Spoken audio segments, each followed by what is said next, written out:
Buddy, put that thing back in its holster. We haven't gone anywhere. I don't understand.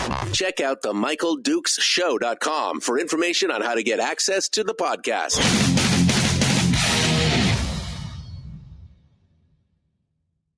The Michael Dukes Show. I have 2 guns, one for each of you. Firearms Friday.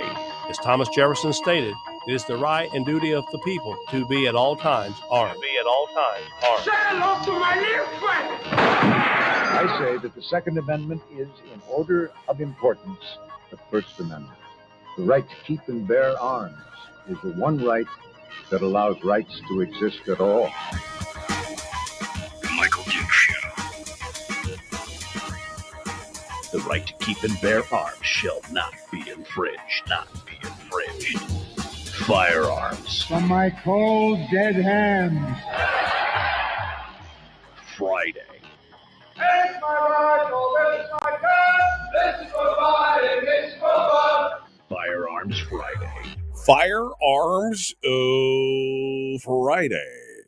Good morning and welcome to the program on this, it's a little brisk, 47 degrees this morning as I rolled out of the rack and got ready to jump into this, our favorite day of the week.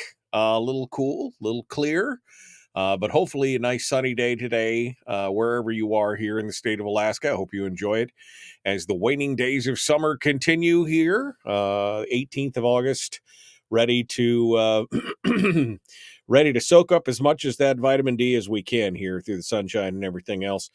We hope you guys are enjoying it and ready to go. All right, so Friday today, we got a lot of headlines to hit on today. Firearms Friday, of course, that one day a week that we dedicate to the Second Amendment, discussions of gun rights and gun news and firearms laws and so much else across the country and across the state of Alaska. It's one of the few days a week that we focus on a nationwide issue because I believe that firearms is one of the cornerstones of the ownership of firearms, and the right to keep and bear arms is one of the cornerstones of our American experience. It's one of the reasons why we are as free as we have been and as we continue to be here on the old program. So thank you for coming in and being part of it today. Whew, man, so much stuff.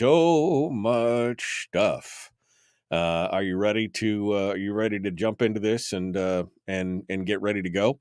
So today on the program, I was working on Jacob Sullum from Recent Magazine, but he was unable to come in with us today. He's got a couple of good articles that we're going to dive into here in just a little bit, talking about the gun laws across the country, and specifically the latest issues with Hunter Biden, the president's son, who, of course, is facing, among other things, tax laws and some other plans as well, facing some gun charges that, ironically, would seem to put him at crossroads with some arbitrary gun laws that his dad supports.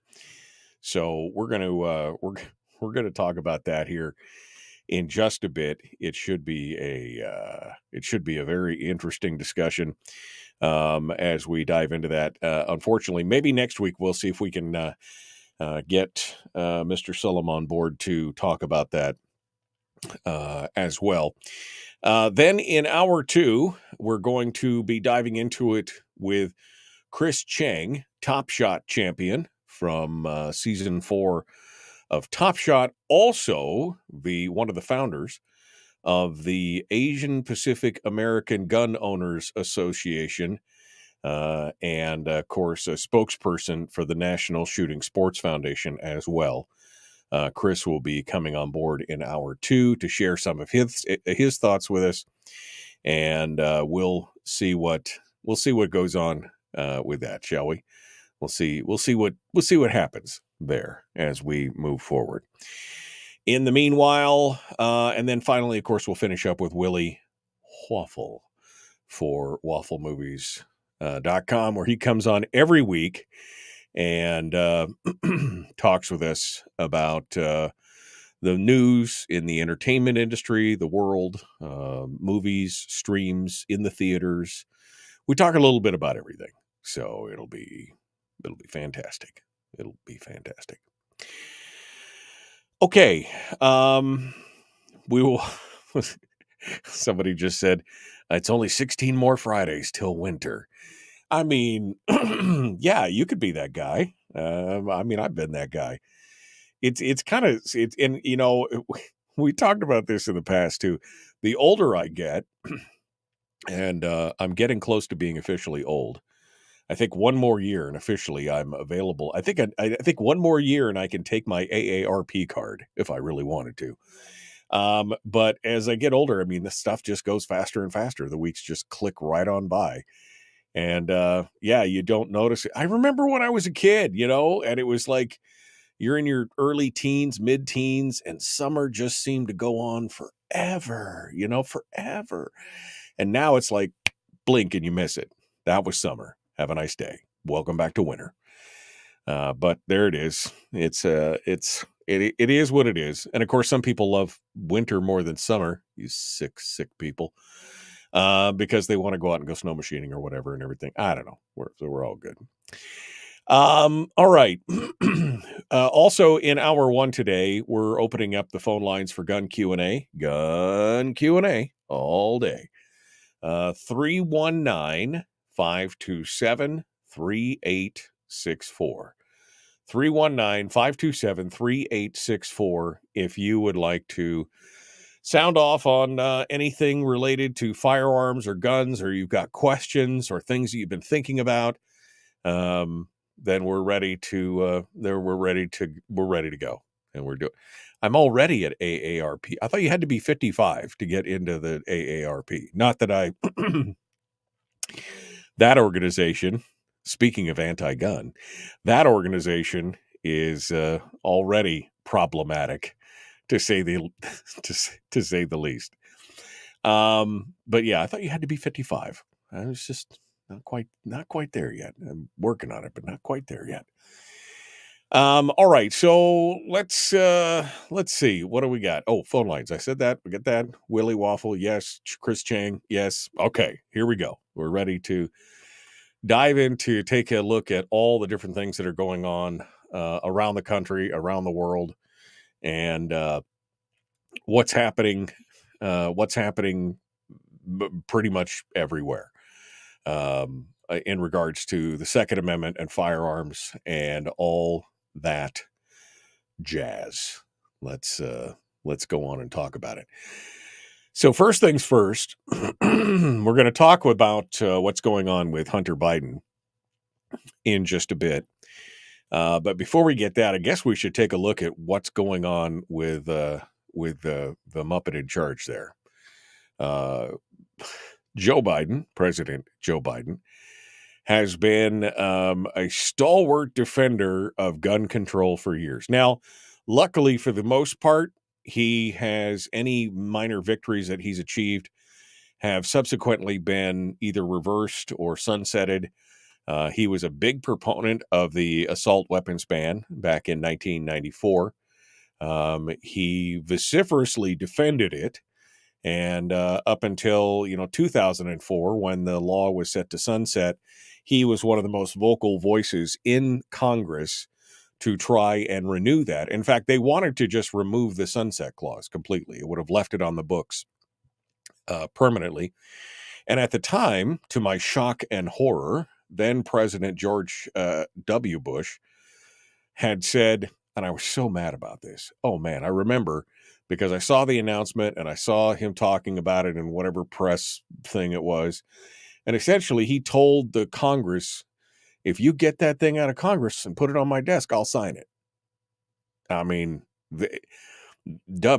right? The new sheriff in town. I remember I had one of them. They were like these they looked like little sheriff's marshal's badges that was for, George W. Bush kind of thing. where he was going to be the defender of the faith. He was going to be the conservative stall. He had the NRA rating. He had all this stuff, and then he turned around and said, "If you get that assault weapons ban across the finish line to my desk, I'll sign it." And although I've never been a registered Republican, I have voted with the Republicans quite a bit as a libertarian, but that was probably for me the beginning of the end. For any kind of affinity that I felt towards any national party figure, towards anything else, because again, here was a guy that had, that had stood up and said, "Oh, well, we're going to fight for your rights. I've got the NRA endorsement. We're not like the other guys." And I was already had a sinking suspicion based on the size and growth of government post 9/11 already, and watching what the fiscal policies of the Bush administration was doing. But that for me was like the final straw, was the assurity that if they got that assault weapons ban through Congress, that he would sign it. I just couldn't tell you how flabbergasted I was on it. All this to say that President Joe Biden, who then was Senator Joe Biden, has been fighting in the trenches for years for all this gun control, and has not had a whole lot of luck when this is all said and done. Thankfully, the assault weapons ban expired, and as he's continued to hit all the major talking points over and over and over again, he has proven yet again that he is, he's out of touch with pretty much all of America. But it looks like he is set to make this one of the cornerstones of his upcoming reelection campaign. Now, to me, that's good news and bad news. It's good news because historically, gun control has been a losing proposition as a campaign issue for most Democrats. As they push back on this and they've tried to make it a cornerstone or a centerpiece of some of their election campaigns, it has overwhelmingly not moved the needle for them. Contrary to the belief and based on all this polling that you keep hearing about, well, the majority of Americans support gun control. They support this. They support. Turns out that it's not as easy as that. Turns out that a lot of times people may not, one, be answering the questions correctly because they're afraid of authority and outing themselves in certain concerns in certain areas. We've talked about that recently, how even the researchers are complaining that people are not being truthful on polls and surveys regarding guns and gun laws and gun control. But the bottom line is that most Americans are not really interested in giving the government, more authority over their lives. And most recently, the fact that 4 million new Americans have jumped into the gun culture, jumped into the gun crowd, that post-COVID, many of these new gun owners are women, minority, and Democrats, according to, again, all the statistics and numbers that are coming back from the National Shooting Sports Foundation.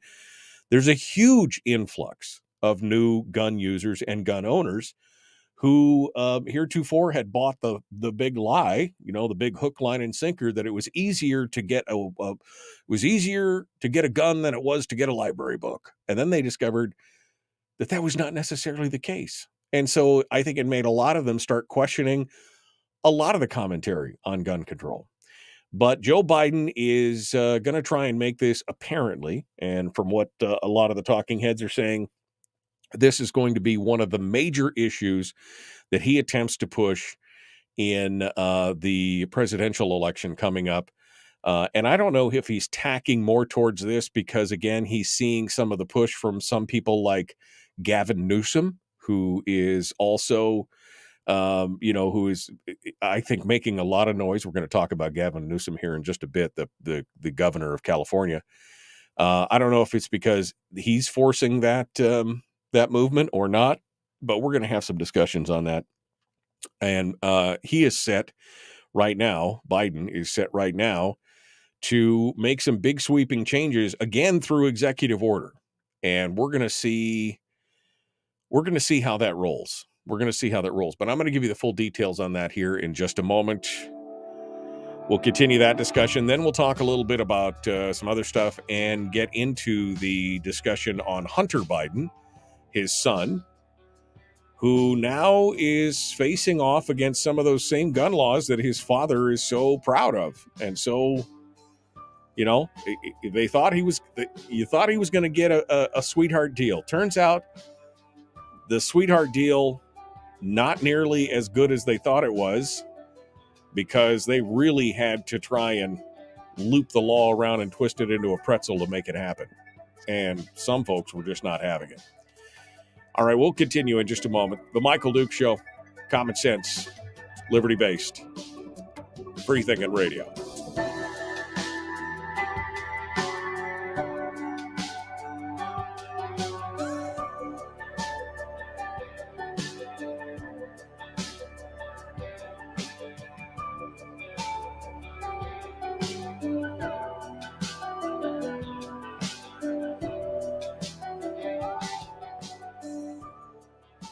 If you missed the show, you can listen to it on your time with Dukes On Demand. Oh, and it's free. Like America used to be. Streaming live every weekday morning on Facebook Live and MichaelDukesShow.com. All right, welcome back to the program. Hello, my friends. Hello. Good morning and welcome to the show. And thanks for being part of it with us here this morning. And I appreciate you guys being part of it. And thank you for the stars. I saw there's stars out there. Rick and Bill, thank you for the stars this morning. I appreciate it. Let me kick things around here. I gotta change one of my screens. Change a screen here so I know what I'm doing here, and I can see some of the other comments in real time. There we go. Okay, Brian and Bill and Rick, thank you so much. Speaking of polling, got called last night. Definitely Nancy Dahlstrom is testing the water. Oh God. What was the question? Was it clear as to what they were talking about? And I'm just curious. All right. 50. You can get into the AARP at 50? Nah, yeah. No, I would it would be AMAC before I got into AARP. It would definitely be like AMAC before I went anything on that. Although they have had some of their own issues as well. They have been straying a bit from their conservative roots, I would say. Just been following what the Mike Coons thing here is, you know.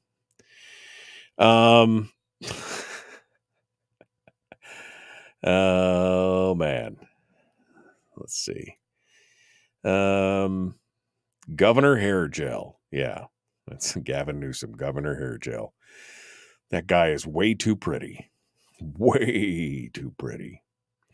The fair starts today, says Eskimo Libertarian. The Anchorage State Fair. The Alaska State Fair. Sorry, in Anchorage. Yeah. Lots of Dahlstrom-centered questions and head-to-heads against Mary Peltola. Nancy Dahlstrom would be more of the same. I mean, I would really like to see Chris By come back in a Nick Begich situation. That's what I would like to say. I thought maybe you were going to thank all for the birthday wishes, but you're getting older and probably forget already. I thanked everybody. On the stream. I typed it in the chat, and I'll say it again. Thank you for all the birthday wishes. It was great. But maybe you're getting older and hard of hearing, Rick. I'm not sure. I'll have to see.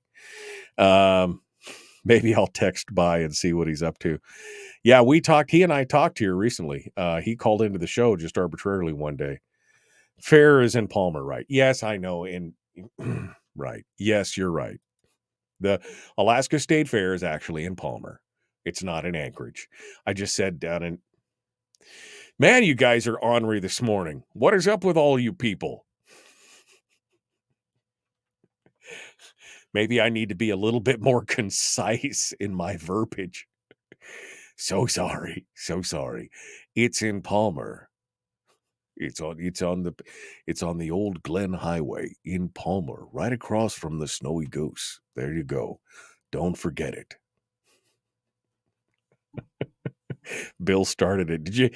I forgot my Geritol this morning. Yeah, that's exactly it. I forgot my Geritol. That's what happens. All right. Kenneth says, so much of it is political theater. Nothing's going to happen to Joe for corruption, no impeachment, nothing's going to happen to Hunter. It's all a show for our entertainment. To which sometimes I feel that way, Ken. That's 100% true. Sometimes that's exactly how I feel, unfortunately. But we'll have to see.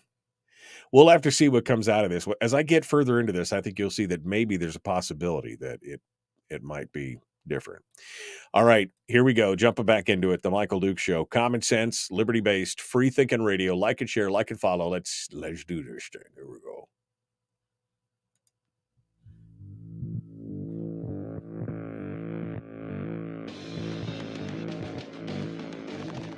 What the hell's an assault weapon?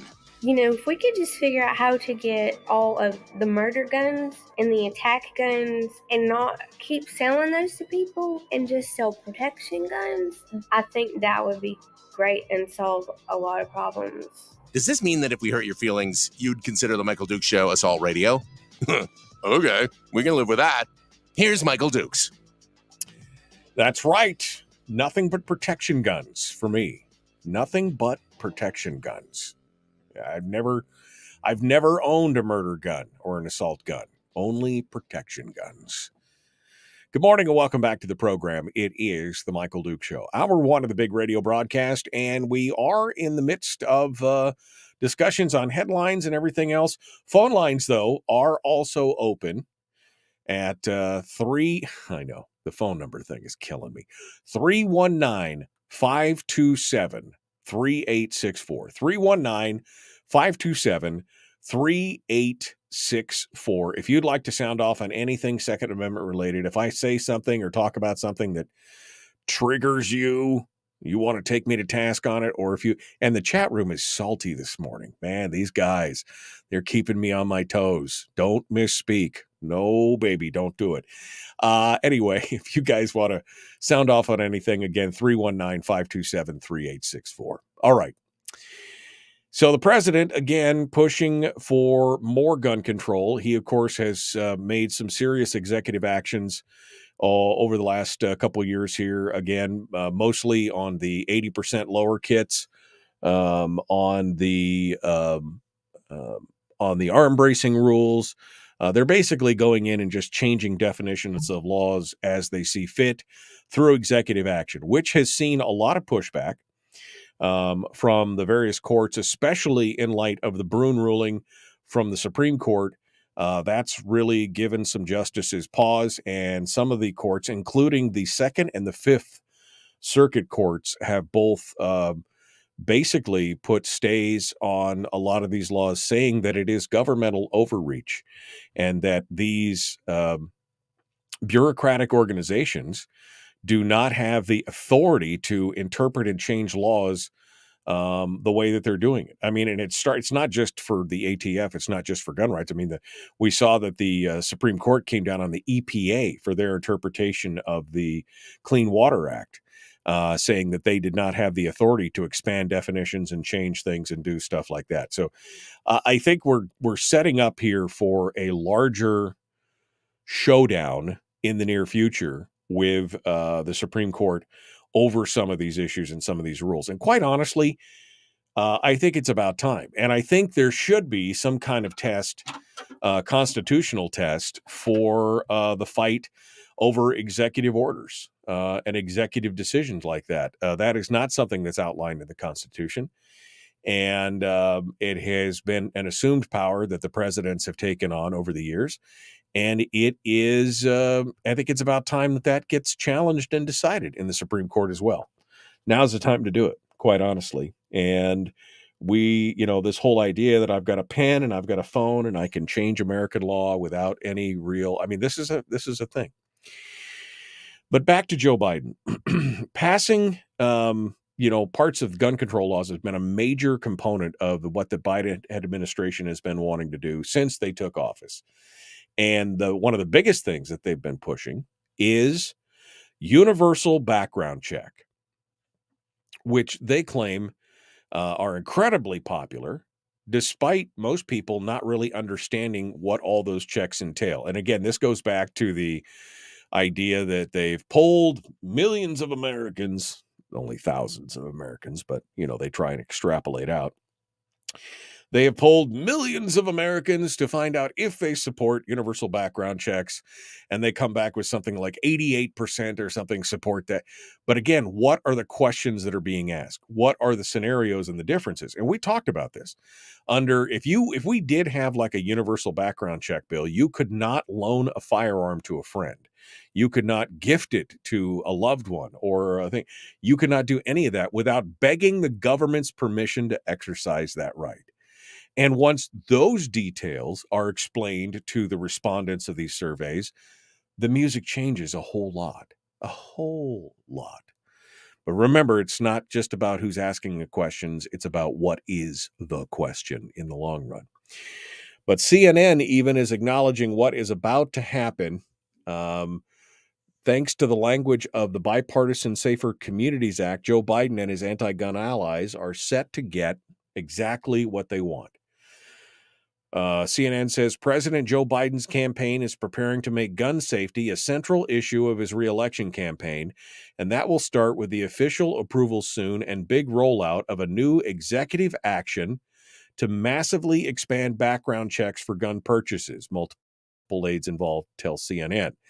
Long sought by gun safety advocates, the executive action, which Biden set in motion in March, would expand the definition of which gun sellers are required to comply with federal licensing and background check requirements. It's seen by both proponents and opponents as the most that can be done towards establishing universal background checks without new legislation. While it may be approved soon, White House aides are already planning a larger event to officially announce it, with the president going into the fall with more campaign-related events centered on guns likely as well.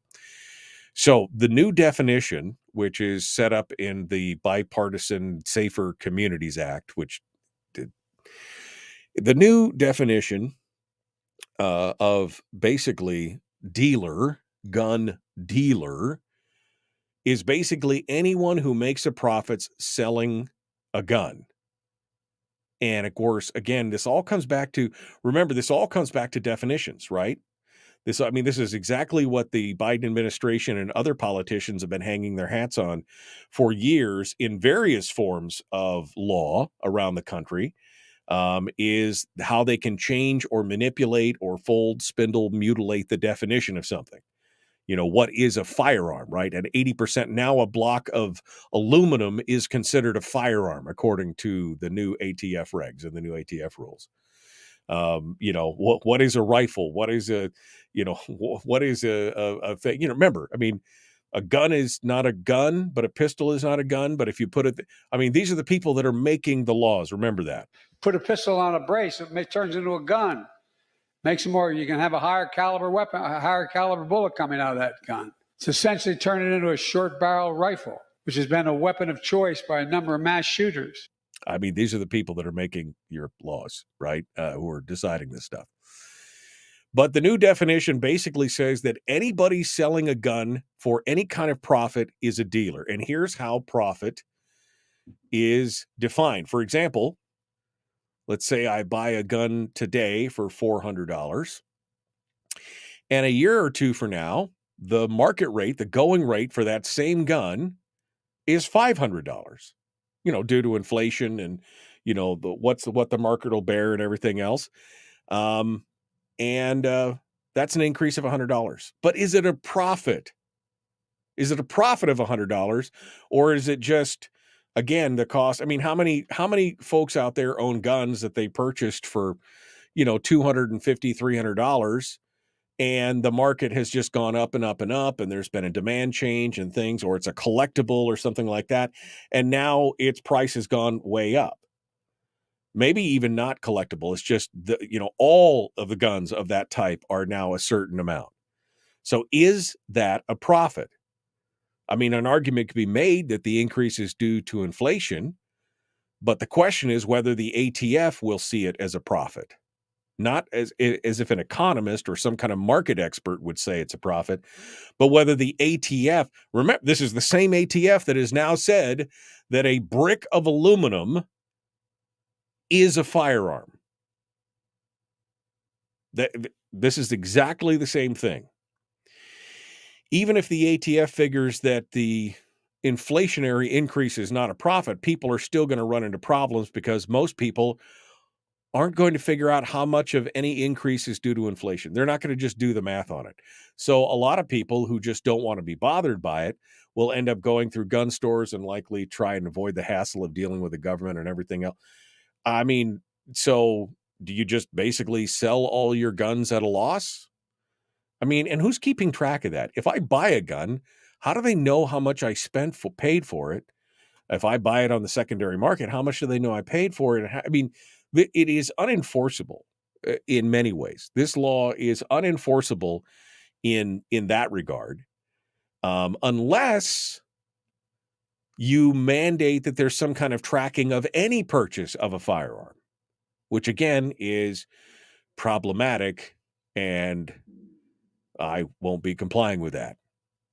So it's just sorry, it's none of your business, right? And yet, there is some good news in this. There is some good news in this, in that loaning a firearm to a friend or a family member doesn't constitute making a profit.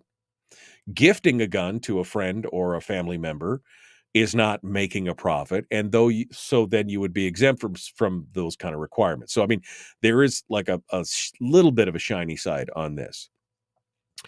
But buying a new gun and selling it at a depreciated value is still exempt, because it's pretty clear that there wasn't a profit. Although, again, with inflation being as much as it's been lately, the depreciated value could theoretically appear higher than the new price, though that's unlikely. I mean, this is very convoluted.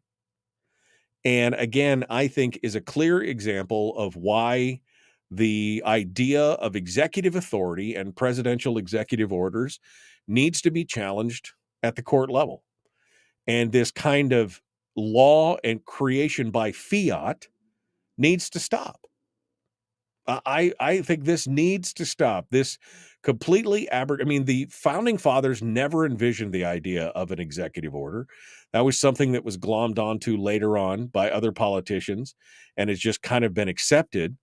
And I mean, there have been thousands and thousands and thousands of executive orders over the years, but no more than in the last, 15 or 20 years have they been more onerous and more dangerous than ever before, including Donald Trump's executive orders on, the bump stocks and everything. I mean, every president, I think, every president who's been using these has been making a mistake. But this idea that somehow he has a pen and he has a phone, I know that was Obama's thing, but, Biden is using the same thing. He's got a pen and he's got a phone, and that he could somehow go in there and sweep in and white knight this stuff and make it all good because it bypasses the complete legislative process and the representational process put in place in the Constitution by the founders. It's wrong. It's wrong. It should be illegal, and we should be fighting against it with every fiber of our being. I just got a phone call. Looks like it's Fred from Rhode Island. So we're going to pick it up with Fred here on the other side. We're going to talk a little bit about Hunter Biden and his travails. We'll return in just a moment. The Michael Duke Show, common sense, liberty-based, free-thinking radio. It is Firearms Friday. Back with more right after this.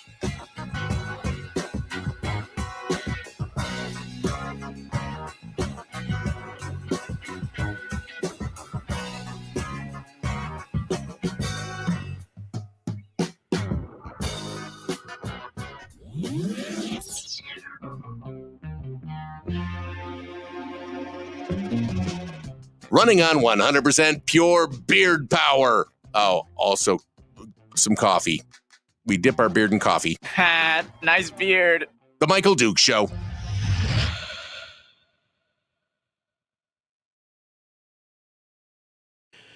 All right. We're in the break right now. I believe this is Fred in Rhode Island. Let's double check. Good morning. Hi, Mike. How you doing? It's Fred. Hey, Fred. All right, good.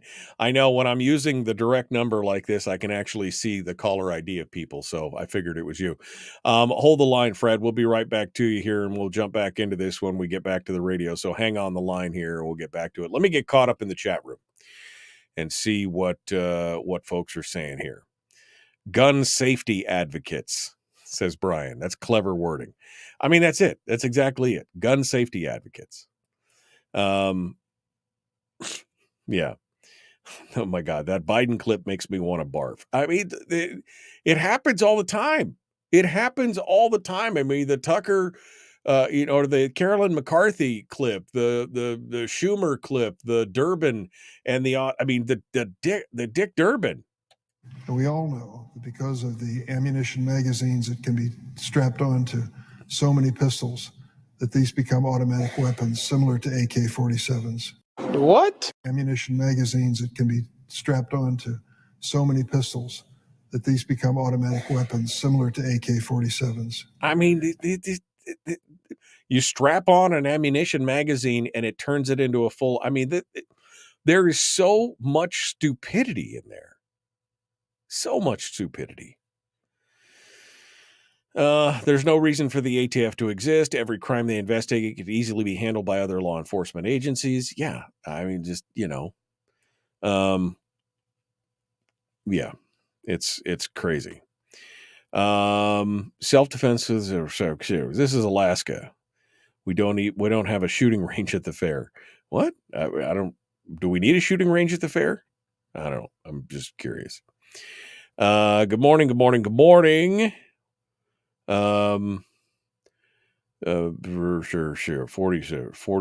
Connex. So if you give a friend a gun as a gift and he gives you money as a gift, we're all good, right? Asking for a friend. Well, I guess you could classify it. I guess it all depends on the classification. This is all shades of, and here's the thing. This is part of the problem, making it so convoluted for the average person, the average American, to comply with the law, because it is so vague and is so open to interpretation, should automatically disqualify it as an actual law. Because when it's so convoluted that you've got to have a slide rule and a freaking supercomputer to figure out whether or not it complies with the law is wrong. It should be in fair language, reasonably understandable by the average American.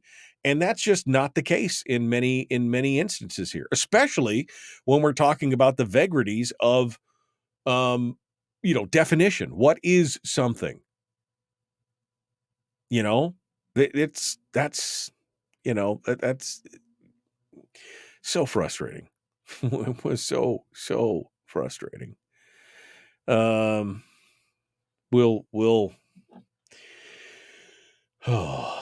see what goes on here. All right. That's weird. I was looking at the young ones. Bill Brock, maybe for the young ones.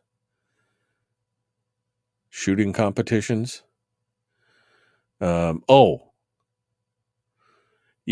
I know Facebook is, man. I know that Facebook makes up the majority of the viewership of the broadcast when I'm simulcasting the radio show here on Facebook, YouTube, and Twitch. And I know that Facebook makes up the majority of the broadcast, probably about 2/3 of the broadcast viewers that are watching the show right now. But man, I gotta tell you, Facebook has got some stuff. I mean, they, these things where they take it out of context. They take things out of context, and then they say, if you get a warning or something, they unpublished a page that I was in charge of here recently. The page had nothing but basically weather updates, police updates about road closures and things like that. And all of a sudden, it's like, we've unpublished your page because you're violating community standards.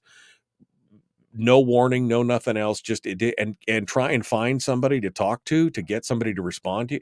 It's just and a lot of this is being done by algorithms or computers. Rick posted something about being no shooting ranges at the fair, that we could use a shooting range there for young ones for competition.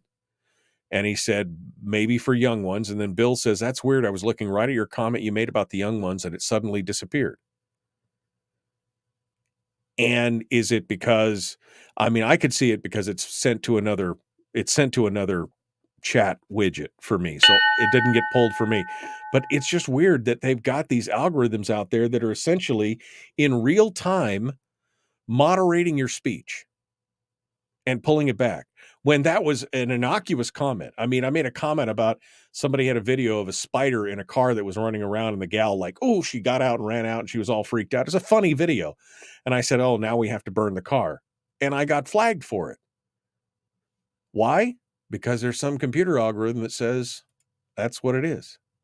It's insane.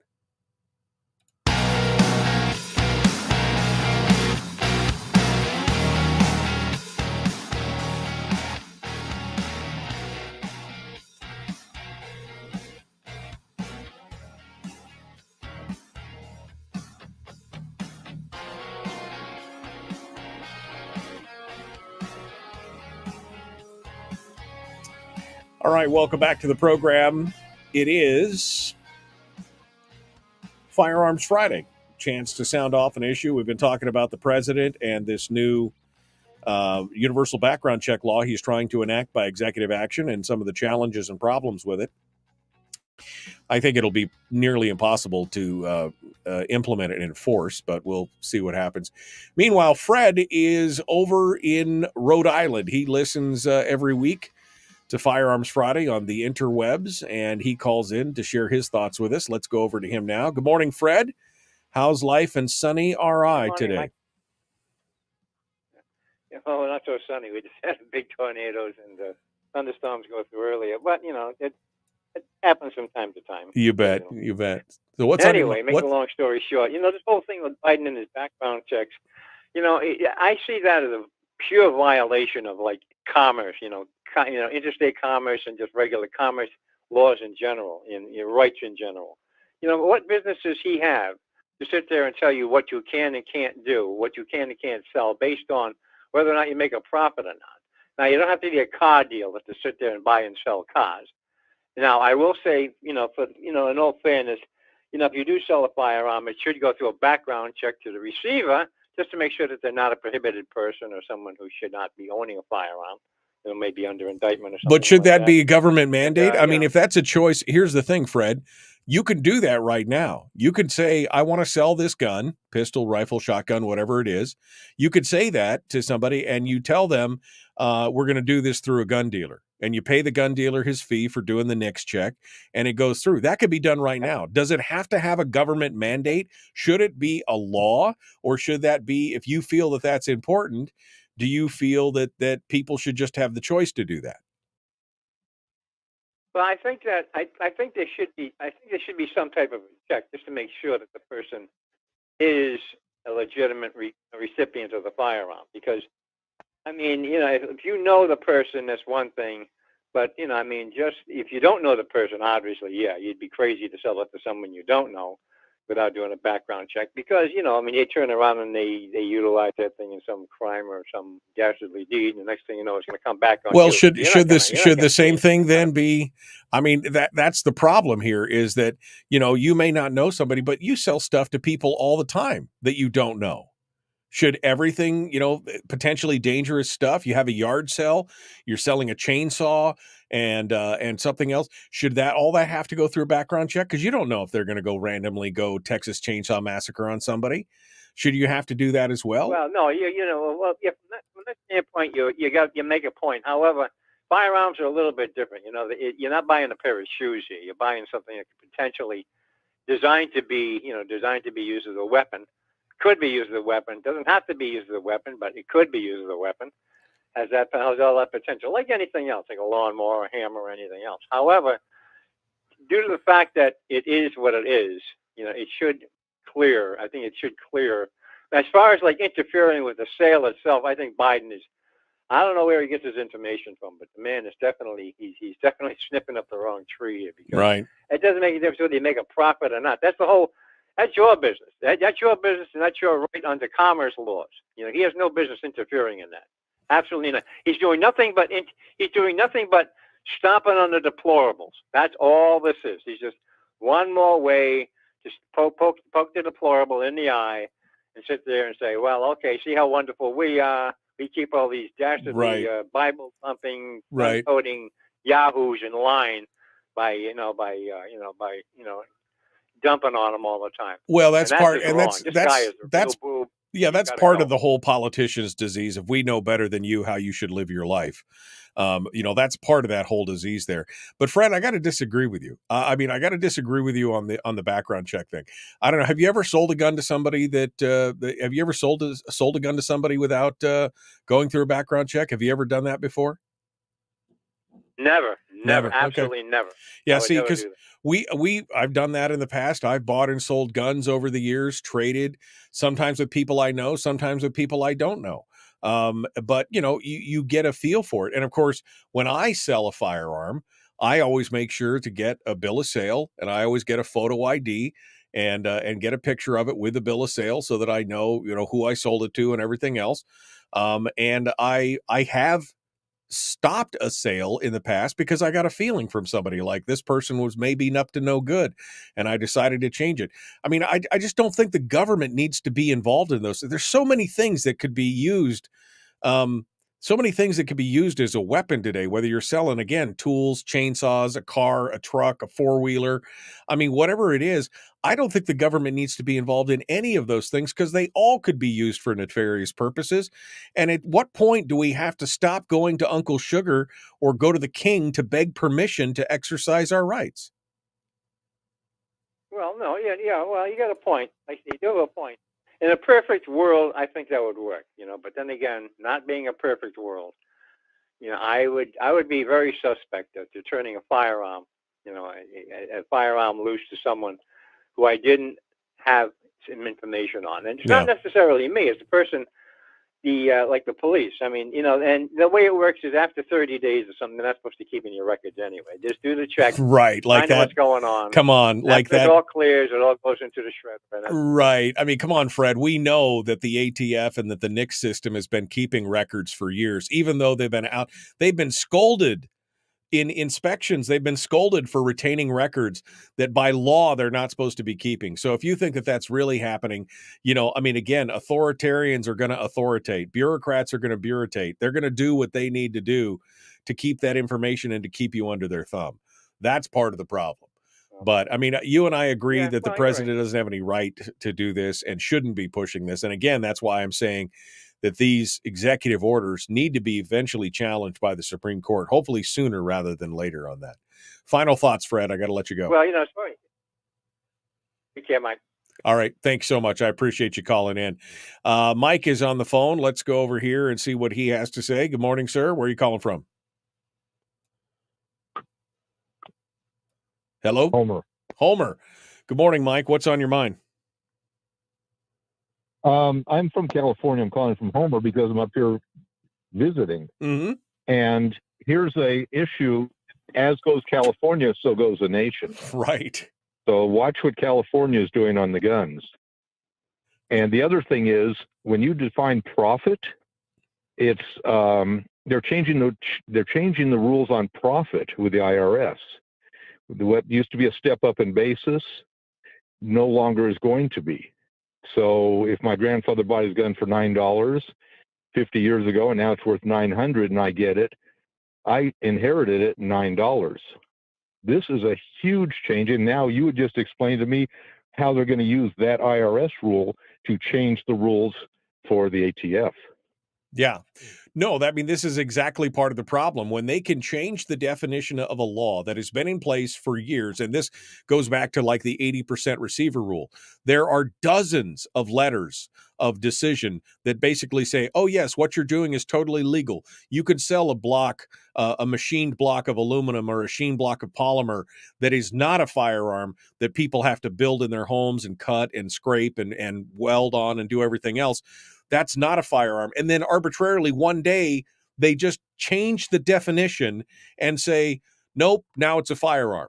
That is dangerous. That is a dangerous precedent to set, not just in the firearms community, but in everything else. Like you said, changing the definition of profit in a tax law. What are the implications of that? And does the average American citizen even understand what the ramifications of that are? No, that law is going to kill people, literally, because, if your parents bought a house for $50,000 and you inherited it at $300, you're going to pay tax on that when you go to sell it. So it's all working together. And then they can say, okay, well, now it'll apply to guns. So now all of a sudden it's a profit on a gun and a profit on everything you have. And they're going to start taxing that. Well, and I agree with you, Mike, that, California is a cautionary tale because we've seen all these things going through California, all these ridiculous gun laws. We've seen a registration. Remember, they wanted, you can keep your assault rifle, but you've got to register it. And then later on, they went back and they said, well, we've changed our minds now. And now that you've registered them, we know who has them. And they go back and they say, either got to get rid of them or we're coming to collect them. The registration always leads to confiscation. That is what the whole thing is about, because that is the nature of government, bureaucracy, and authoritarianism. We have to remember that Joe Biden was in the White House when the Fast and Furious program went through. Yep. And automatic military-grade weapons were given to drug cartels, but I can't have the same thing to defend myself. Yeah. No, the Gunwalker scandal, Fast and Furious, is just another example of why it's do as I say, not as I do, and it's a horrific, horrific thing. Mike, hold the line for a second.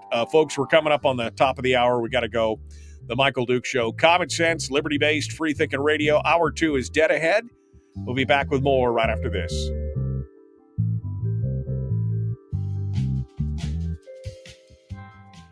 Let's go back real quick to the phones here. Mike, I just want to say thank you for calling in. Are you visiting Homer? Or are you moving to Homer? Or what are you doing?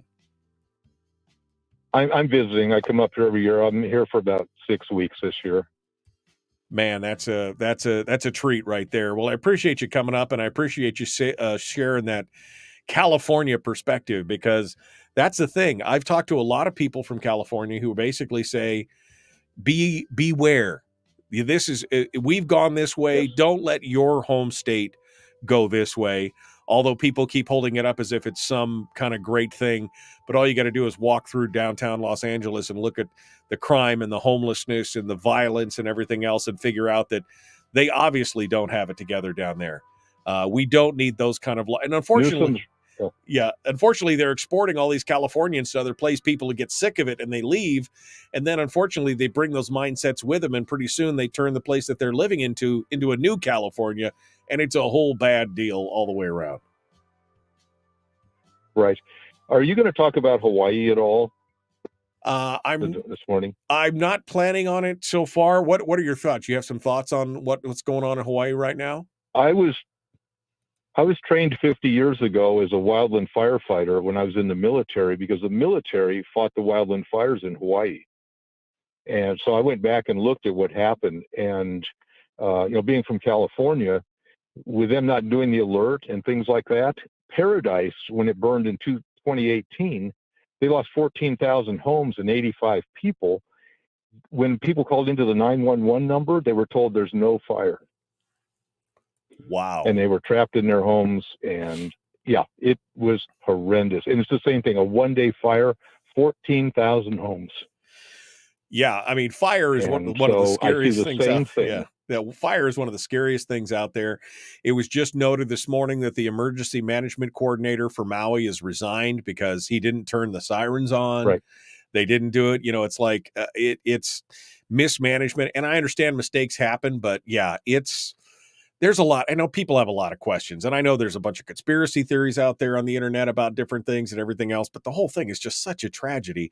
And, you know, so many missteps along the way compound to the point where it just makes a ridiculous tragedy. And it's frustrating for sure. There's only 3 wildland fire trucks on the island of Maui. Wow. I went and did my research on it. And once those fires start, it's get the people out of the way. You're not going to put them out. Well, not with 80 mile an hour. In charge. Yeah, not with 80 mile an hour winds gusting in. You're not going to put them out. That's for sure. All right, Mike. Well, thank you for calling in. We appreciate it. Good. Thanks for being part of it today. All right. So we are going to do that. Let me check in on Chris Cheng here to see. Let me see. Let me type this out to him.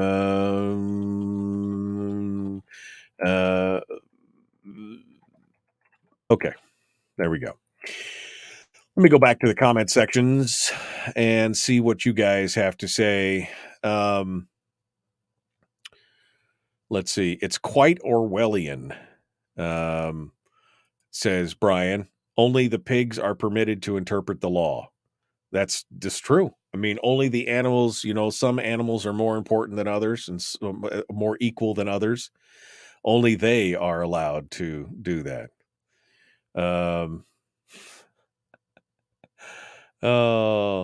Is there a caliber restriction? Says Jeannie. My heart is beating a little faster. Not exactly sure what she was talking about there, whether it was with the restrictions or what. All right. Jeannie. Oh, he's talking about it's a competition down there. Okay. Terry says, Bill, this show is the reason I don't dump it, Facebook, and Facebook keeps me informed on political meetings I need to attend. I mean, there are some definite positives to what Facebook does, but it is a little troubling when they have some algorithm that in real time, without context, is eliminating or deleting comments or punishing you for some off-the-cuff remark. The whole spider thing, that's what blew my mind, was that I got a warning because it was a video of a girl freaking out because there was a spider in her car. And it was a very funny video. I mean, the whole video was very funny. And then my comment of, well, now we have to burn the car, threatens to kick me completely off Facebook because it was the kill it with fire comment kind of thing. It's crazy. Anthony disagrees with Fred, as I do. He says, unless you specifically tell me I'm going to murder this person, my responsibilities end at the moment we exchange currency. I mean, I don't know if I'd quite go that far. I mean, like I said, I have stopped gun sales that I participated in because I've got a feeling like something's off. But as long as I get the information, including, and if somebody said, well, I'm not willing to show you my driver's license, well, then I'm not willing to sell you my firearm. Just, that's just for my protection, more for anything else. Here's your bill of sale.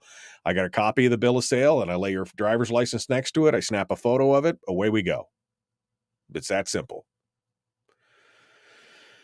When you ship a firearm across the nation, it was from FFL to FFL. My FFL transfer fee was kind of high, $100. That's pretty standard right now. And that's the thing. You're adding to the cost of exercising a right at the same time. Exactly. Bureaucrate. That's what I said. Authoritarian's going to authoritate and bureaucrat's going to bureaucrate. Donna says it's a mashup of bureaucrat and irritate. That's true. I mean, I made the word up. It's very obvious that I made the word up, but that's the perfect definition. Let's see if we can get that one into the lexicon. Shall we? Paradise was an absolute tragedy. I have friends and family that lost everything in that fire. We can use dues and reduce the non-registered air guns. Okay. Like a poll tax. Why do you hate poor people? That's a good example. That's a good example right there. All right, here we go. Gotta go. The Michael Duke Show. Common sense, liberty-based. Free thing in radio. Back with more after this.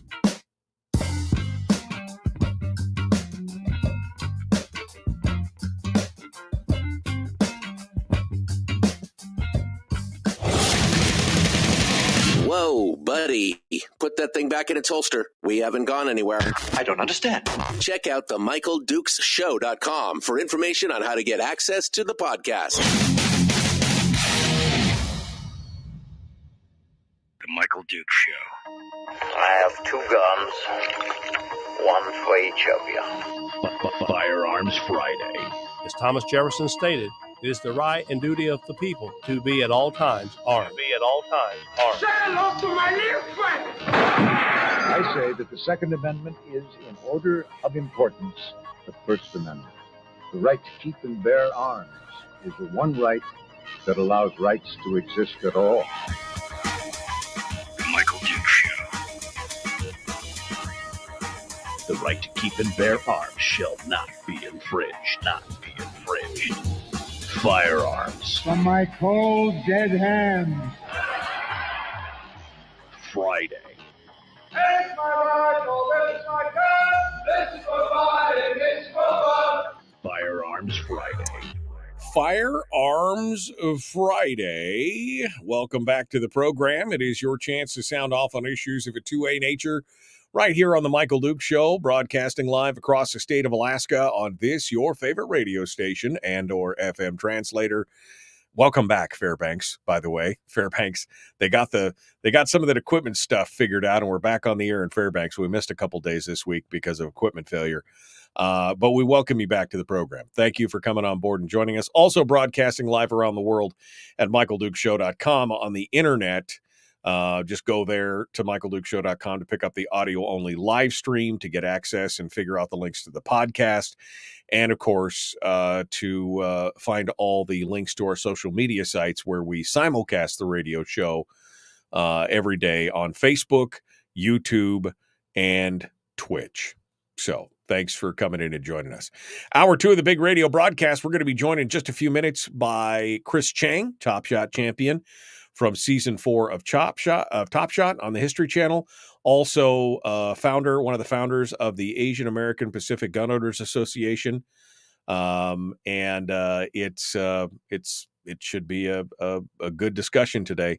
I'm sure we're going to talk a little bit more about Gavin Newsom and his constitutional convention discussion, how he wants to make guns the center point of his campaign as well.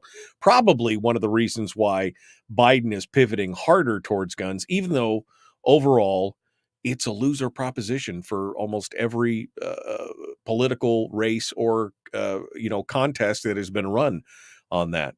Interestingly enough, Biden has been pushing a lot of these laws for years, and is somehow now that may come home to roost. Some interesting developments this week in the Hunter Biden case. His son, who could go to prison under an arbitrary gun law that his dad supports, because he has lost his diversion agreement, which was the sweetheart deal that was going to allow him to avoid prison time for his gun law violations if he entered into a diversion program. And that deal was set to go through until one of the judges, and we've talked about this here recently, until the judge that was there to sign off on it said, this is unusual, this is not normal, and I refuse to participate in anything like this because of the legal knots and pretzels that they tried to twist the law into to make it all happen. Now, this week, Hunter Biden's lawyers early this week claimed that pre-trial diversion agreement that would allow him to avoid prosecution for illegally buying a gun is still valid and binding. That's what they said. Even though the judge didn't sign off on it and everything else, they were still saying, nope, still legally valid and binding. Then David Weiss, who is the U.S. Attorney for Delaware, and he was the one who filed the gun charge, rejected that claims in no uncertain terms on Tuesday, and said that the now withdrawn diversion agreement by its own terms is not in effect. So Hunter Biden's lawyers, even though that the diversionary agreement didn't get signed off on and the plea deal didn't get passed and everything else, they were still acting as if, oh no, of course it's still in play. It's still going on. Don't worry about it. And the U.S. attorney said, no, not going to work. There's an article by Jacob Sullum over at Reason Magazine that goes through this in great detail and is a fantastic read. I'm going to go ahead and post this up in the chat room for folks. If you want to go back and look at it, you can find it there. It is a great kind of recap of everything that's taken place on this. At the heart of this matter, by the way, I mean, this is multiple charges, right? So we have tax evasion charges, which is a big part of it. But the more troubling one, obviously, was the prohibited person, the perjury charge, all these things that were wrapped up. Now, they only charged him for one charge.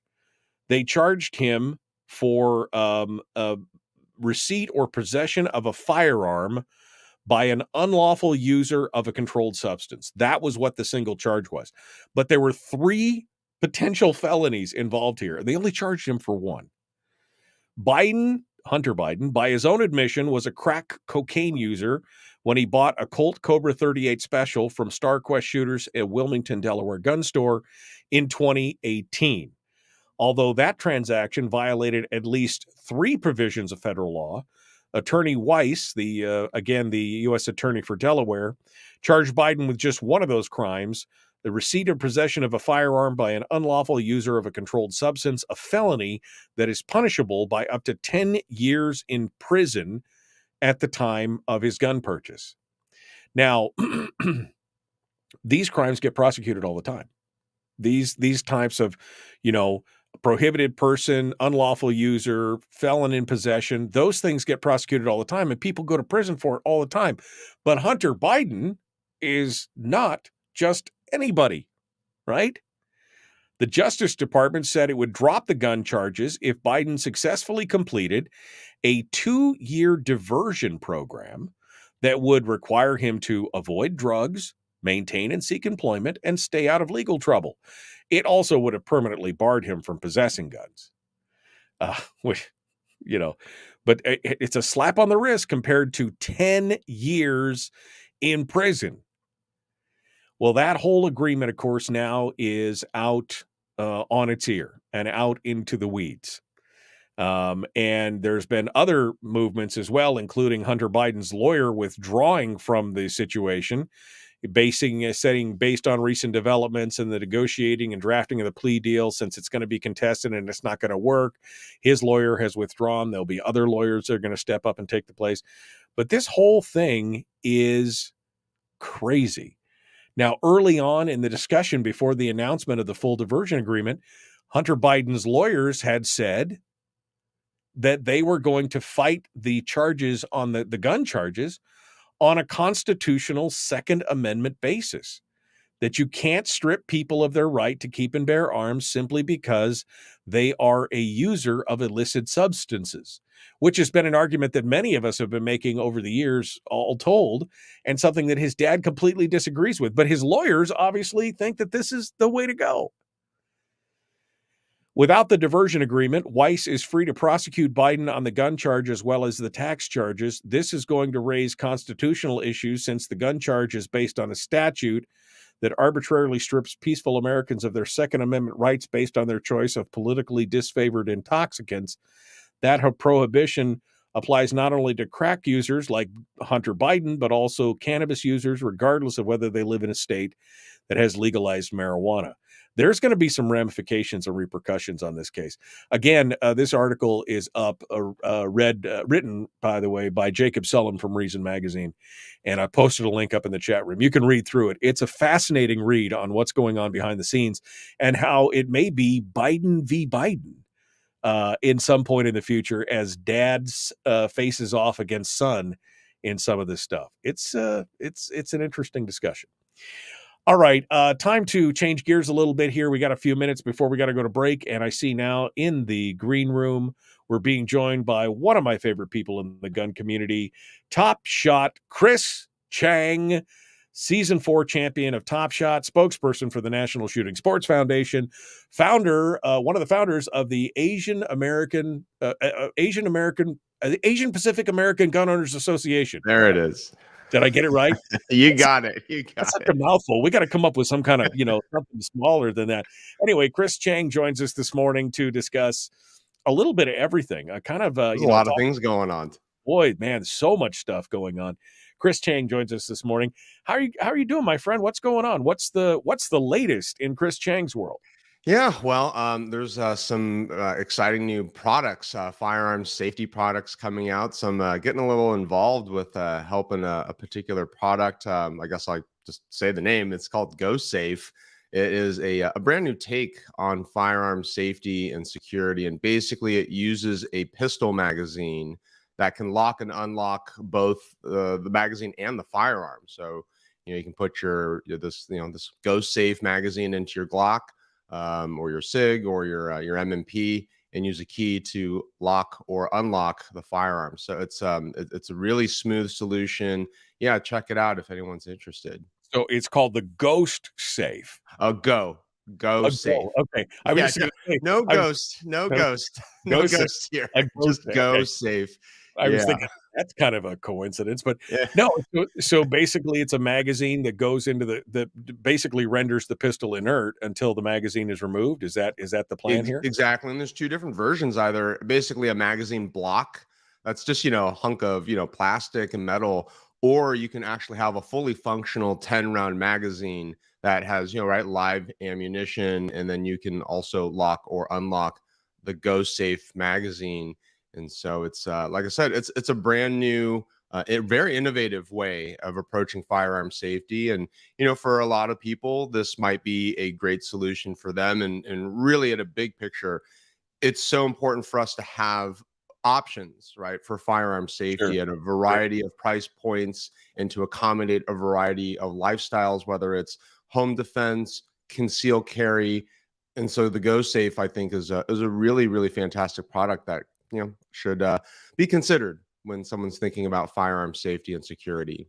Yeah, no, I mean, that's I'd never considered that. And that is definitely an interesting way to go about it. And it's always a challenge when you think about how do I secure my firearm while still making it readily available for self-defense and home defense. And I've seen everything from the biometric, little biometric pop open safes to the single, or multiple touch button ones to a combination to a key lock and everything else.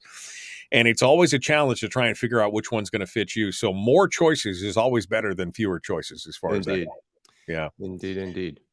So, we see Gavin Newsom is still making the news. You and I talked about this briefly last month, but I thought maybe this would lose a little steam, but it turns out, no, that they're kind of going all in on this whole thing.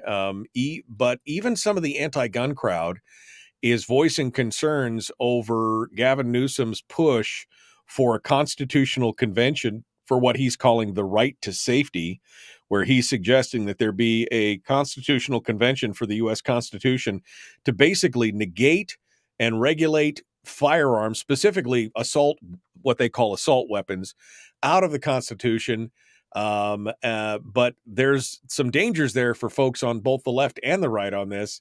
What are you hearing in California about this? Is this just more ploy, or are you seeing some of the kind of the left crowd also being a little fearful of what happens if you get a bunch of conservatives in a room with them that want to make some changes to the Constitution as well? Yeah, my my perception and sort of what I'm hearing is this is just still a political ploy, right? Just a political stunt, a PR play, right, for Governor Newsom to really tee up his future presidential campaign. And he's look, if you're going to propose a 28th Amendment to the Constitution, he's doing the serious thing, which is going whole hog, right, and trying to market and promote this concept.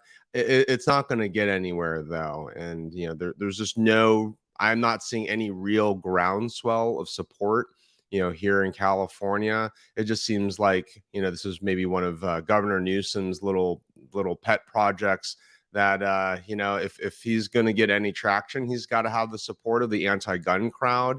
I've not seen anti-gun organizations rally around Governor Newsom and this idea of a gun control 28th Amendment.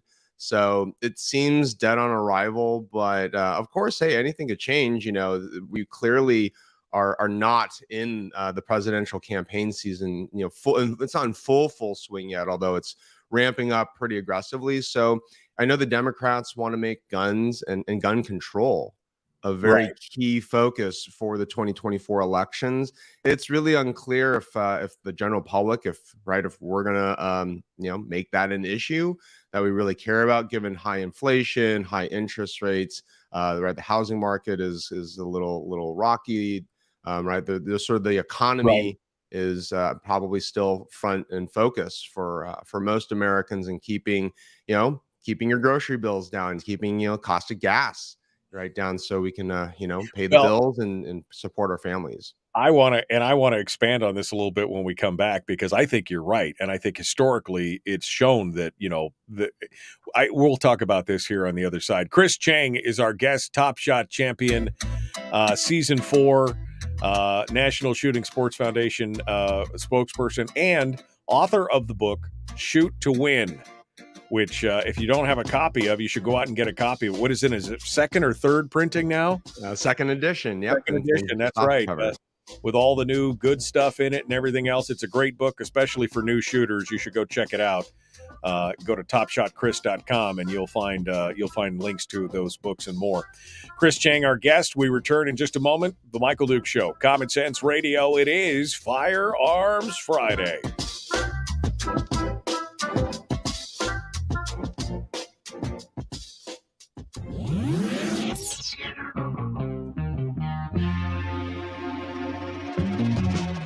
Running on 100% pure beard power. Oh, also some coffee.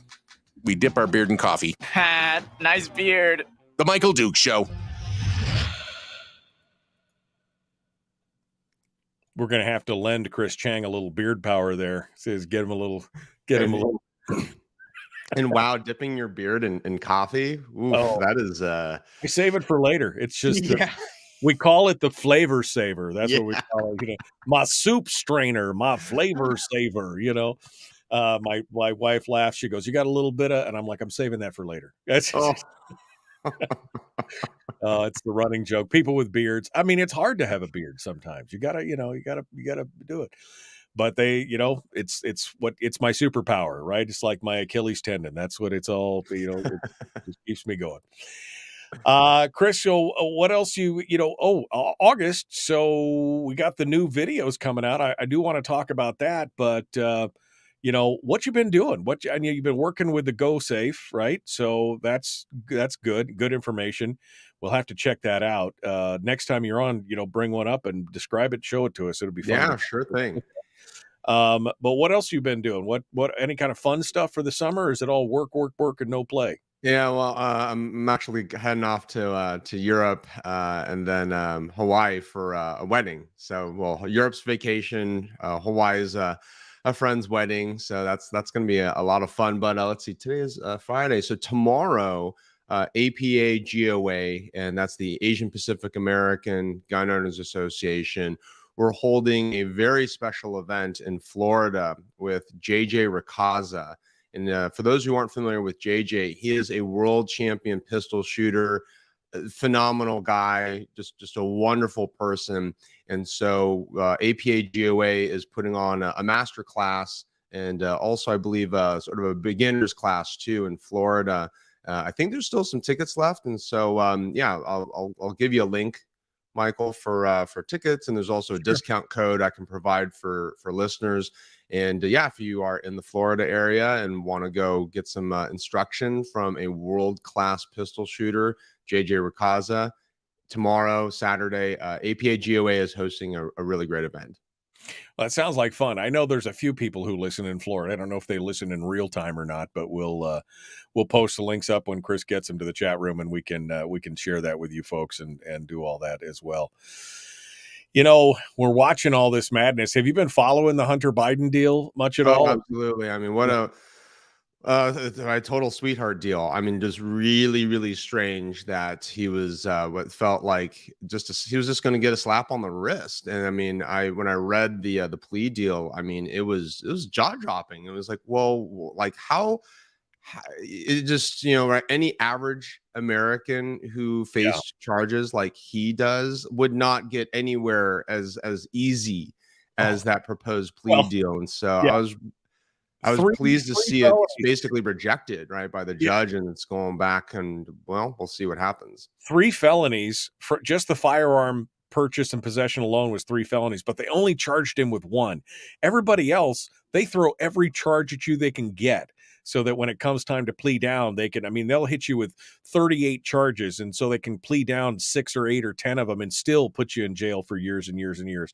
It's insane. And the fact that they put all this, the language of it, which would normally be in the plea deal, but instead they put it in the diversionary agreement.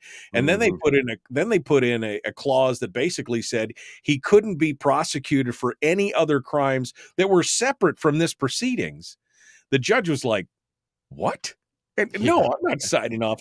And thank God for her, because I mean, it could have been just an easy rubber stamp for some judge, but she's like, this thing, again, preventing him from being prosecuted for other crimes that haven't come forward yet. What a blanket deal. If that's not a sweetheart deal, that's the definition of a sweetheart deal right there. Yeah. And, and then unfortunately touches upon the concept of corruption, right? It's like, what is going on, right? How did two sides, come to that kind of an agreement, right? And they had the confidence to put that in front of a judge. It just sort of the optics are terrible. It smells rotten.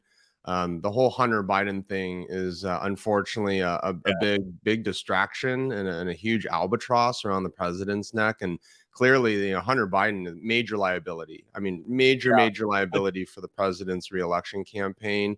And and also, I mean, the president is also. We got to jump back. Hold on. We got to jump back. Here we go. The Michael Duke Show.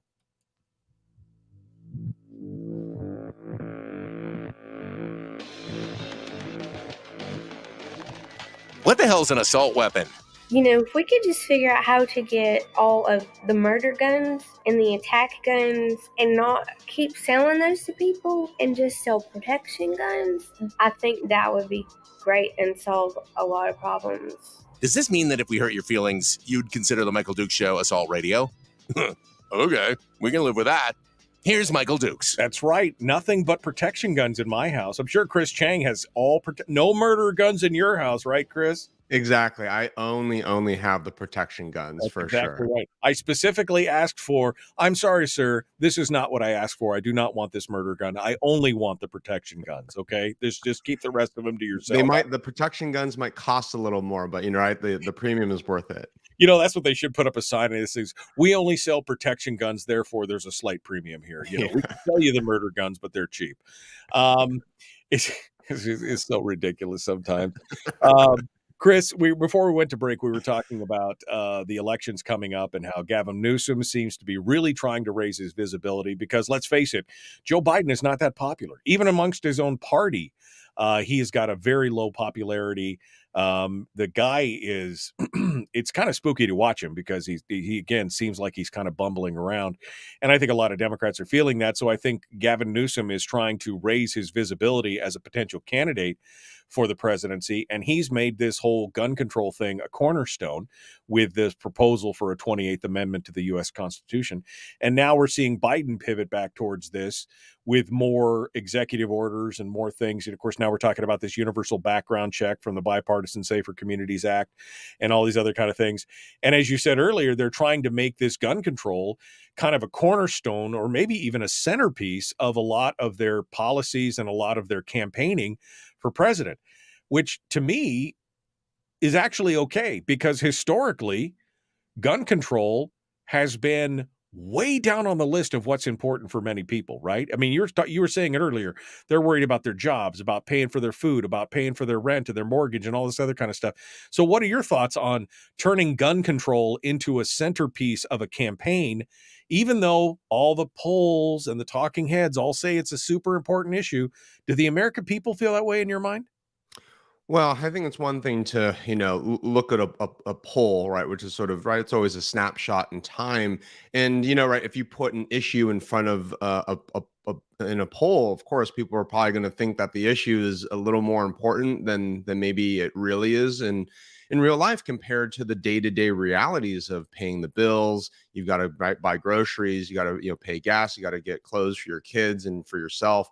And so I think making gun control a centerpiece or even a cornerstone for the presidential campaign is a big misstep, because it's going to seem like the Democrats are out of touch, right? And that they're talking about, yes, of course. I mean, like, we all want to have safer communities, right? And reduce, gun violence. But, that is often, it comes second to the economy, to job security, to being able to afford, health insurance and all, and food and gas. So, yeah, like you, I'm okay if the Democrats make gun control a central focus for the campaign, because they're going to lose on it, right? It's not a winning issue for them.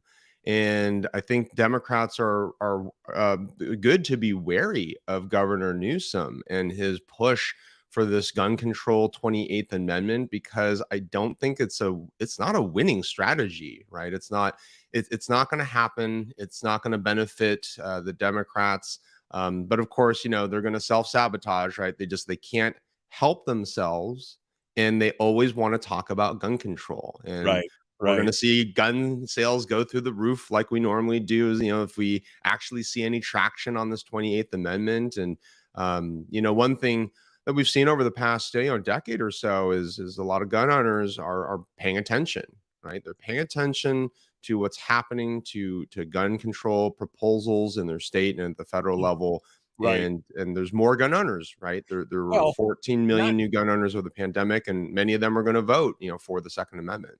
Well, that's what kills me, is that you look at all the new gun owners that have happened, especially since the pandemic, and they're saying, 8 million of those are minorities, women, and progressives, Democrats, right? I mean, so there's a huge chunk of that. So do they really think that by bringing this gun control, and a lot of them were shocked that it wasn't as easy to get a gun as, it's easier to get a gun than it is to get a library book kind of thing. And they found out that that was not true. So does this really play into those people? Are they just not accounting for the 8 million new gun owners who are in their camp, who are saying, whoa, wait a second, I'm not interested in you regulating this right more? Yeah, a blind spot for the Democrats is blindly assuming that minorities and even progressives will continue to vote for the Democrats when, when it comes to your personal security, right, and safety. Owning a gun, right, it is one thing that just changes your perspective and your paradigm. And for a lot of minorities and progressives who in the past used to think that, Democrats will keep us safe. No, right? They're realizing, the Democrats are talking about defund the police. And there's this whole anti-law enforcement, right, campaign that a lot of Democrats, they jump on. And so a lot of Democrats are saying, well, wait, I actually don't think that my party, the Democratic Party is keeping me safe.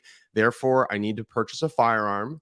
And therefore, hey, you're right, maybe the Democrats aren't the party for me to vote for to keep me and my family safe. So that's a big, I think, again, blind spot for the Democrats, and they may just set their own trap and fall in it if they decide to make gun control a cornerstone of the 2024 campaign. Well, all the exit polling over the last 15 or 20 years, they've ranked all the different issues that people voted on, and gun control barely breaks the top 10 issues. Usually it's like 8th or 9th in these various exit polls to say what are the things. And it's like you said, it's the things like I'm worried about inflation, I'm worried about the economy, I'm worried about government spending, I'm worried about making my mortgage, I'm worried about, you know, all these other things. And gun control is like way down at the bottom. And so sure, go ahead, waste all your effort on that. And now add to that the fact that you've got a lot of people in your camp who are becoming more pro-gun. And I just don't think it's going to be the winner that you think it is, which again, good for us. And I hope that continues to push in that direction.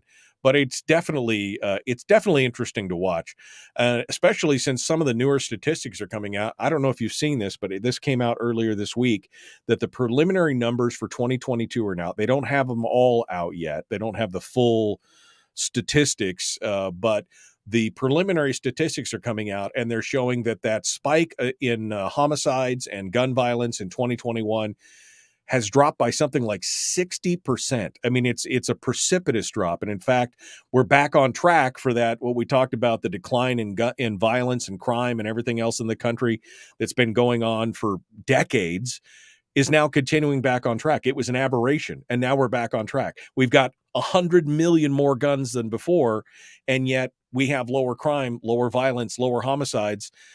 I just think they're going to have a hard time selling that, don't you? Yeah, indeed. And yeah, it's but like I said, you know, the Democrats, they just cannot help themselves, and they will constantly want to talk about gun control and gun control initiatives that won't keep us safe. They aren't going to make anything better. Yet, right, they just are latched on to the dogma of gun control and thinking that punishing law-abiding citizens like you and me is going to do anything.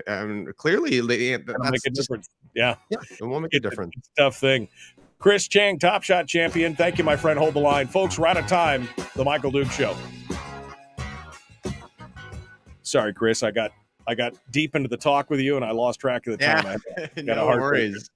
Anything else you want folks out there to know who are watching on Facebook or listening on the replay on the podcast or whatever? Anything else you're working on that you want folks to know about? Yeah, last thing is, you know, August is National Shooting Sports Month. And so for the entire month of August, the gun community and the firearms industry are putting on everything from, you know, lots of events, you know, mostly local events. So, you know, check out your local gun range and see if there's any fun events happening.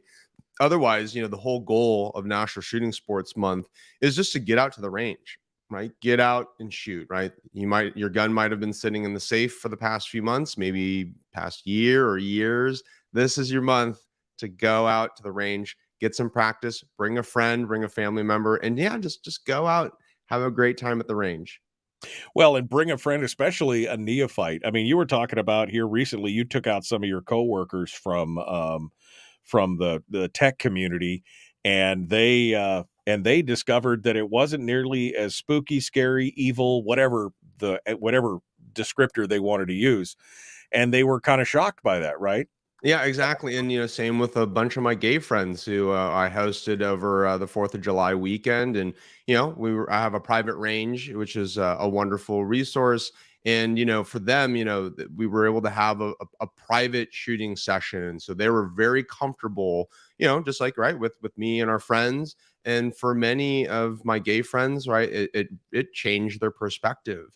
And in a good way, right? That some of them thought, oh, right, guns are scary and guns are dangerous and gun owners are bad or we should be skeptical of gun owners. But, you know, me and another gay friend of mine, we both own guns, and we, you know, gave them a really fun experience. And that goes a long way. And I really, really can't emphasize more how powerful each of us, you know, we are all very powerful, right, in providing that kind of experience to a new shooter. And that is probably one of the most powerful things and most influential things that each of us can do as individuals, which is, right, take somebody to the range and expose them to a positive experience and positive perception of firearms and of gun owners. Well, and especially minority demographics, be it by race or sexuality or whatever. I mean, they need to be able to protect themselves and glom together. I mean, that was the whole thing with like the Pink Pistols and some of these other organizations, which again, historically, you think would be more aligned with progressive policies, but in some ways are like, no, we need to take care of ourselves. We need to have that self-reliance. We need to come together as a community unto ourselves. And this is a great opportunity to expose that, whether it's a minority, it's women, it's the LGBT, the gay crowd. I mean, whatever it is, right? LGBT. I was going to get to it eventually. Yeah. But it's the whole thing. I mean, that you need to be able to protect yourself and take responsibility for your own actions. And I think that is the most American expression of expressions of American freedom that we can find, is taking responsibility for yourself and not relying on the government to be all part of it and everything else. So Bingo. Good stuff. And we appreciate all the work you do. All the new videos are up at the NSSF YouTube page. Is that right? They're coming. Yeah, actually, I need to go take a look at myself. So I'm not fully up to date. Getting ready for this Europe trip. So come on, get with it. I'm like flipping into vacation mode very, very soon. He's got short timers right now. He's like, yeah, see ya, bye. I'm headed off to Europe. I'm headed to Europe. Okay, great. Sipping my latte and cappuccino. I'll be in the French Parisian cafe. Yes, it'll. All right, Chris, thanks so much, my friend. It's always good to talk with you, and we'll talk with you. Thanks for moving. He moved his interview from last week to this week for me. I appreciate that. So my pleasure. Thanks as always for having me on. Hey, I had to go do my birthday thing. You know what it is. So it's all. Yeah, happy birthday. All right, bud. Well, and that's what I see. I'm fishing for birthday wishes. That's have a good trip, my friend. We'll see you next month. Okay. Thanks so much. Bye-bye. All right. Thanks for coming in. Chris Cheng, Top Shot champion, season 4 of Top Shot, and so much more. Oh, so much more. All right. Let me go back through the comments here to see if there's anything else that we missed on the way through. I'm going to sip my latte. Oh, man. We have a good time around here. If you can't have a good time, then why bother at that point, right? I got mail. Okay, I'll check my mail. I'll see if there's something in my mail here. Brian just said I've got mail before I go in there. The largest decline, this is Substack. Contextual, the largest decline in murder ever recorded. I didn't see this one specifically, but I saw the ones again on the 2022 numbers. Oh, I haven't read this guy. Substack's got some good stuff on it. Okay, I'm going to have to follow this guy as well. I've been following Hand Waving Freakoutery and Elgato and a couple of the other folks out there, but this is some good stuff. Yeah, but I think again you're looking at that 2021 number and realizing that it was just an aberration, and it doesn't matter in the long run. Okay, we got to go. Phone's ringing. Here we go. The Michael Duke Show, Common Sense Radio. Let's do it.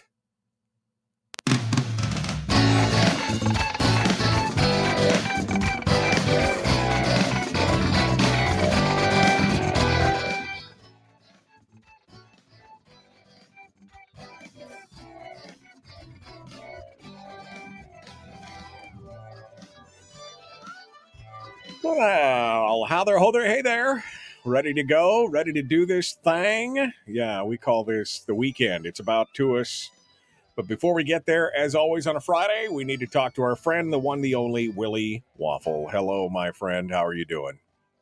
I'm feeling fine. We're kind of in those last days of summer. Shut up.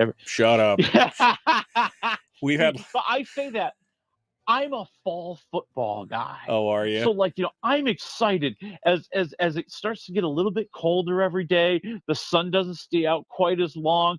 There are leaves that are starting to change around me. I'm like, yes, football is on its way. We've had like 16 days of sunshine this entire summer. It's been no, like the wettest summer in recorded history, and blah blah blah blah blah. I just want it to be warm for a little bit longer before this.